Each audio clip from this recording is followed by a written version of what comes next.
كان في شاب يريد التقدم لفتاة جميلة، فكان يحس بقلق وتوتر حيث سمع من الناس أنها فتاة سيئة السمعة.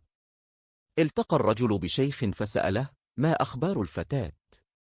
فأجابه الشيخ: قال الناس إنها سيئة السمعة. فقال الشيخ: تعال، سأزوجك ابنتي.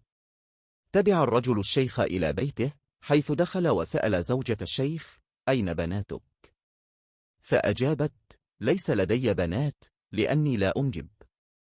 فقال الشيخ: هكذا يفعل الناس، يخدعونك لتتزوج ابنتي. قرر الشاب أن يتحدى الشائع، وأن يتعرف عليها بنفسه.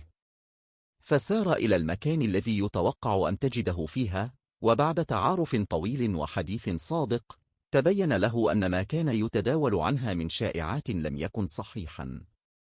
استشعر الشاب أن الفتاة ذات قلب طيب وروح صافية، فاتخذ قراره بالتقدم لها. وبعد أيام من التعرف والترابط المتدافع، تم تزويجهما، وبدأت الأيام تحمل في طياتها بداية حياة جديدة مبنية على الحب والثقة. هكذا تعلم الشاب الدرس العظيم: ألا تصغ لكلام الناس، بل انظر إلى القلوب والحقيقة فيما يحيط بك.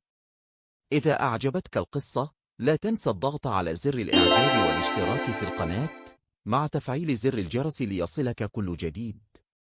دعمك يشجعنا على تقديم المزيد من المحتوى المفيد والممتع.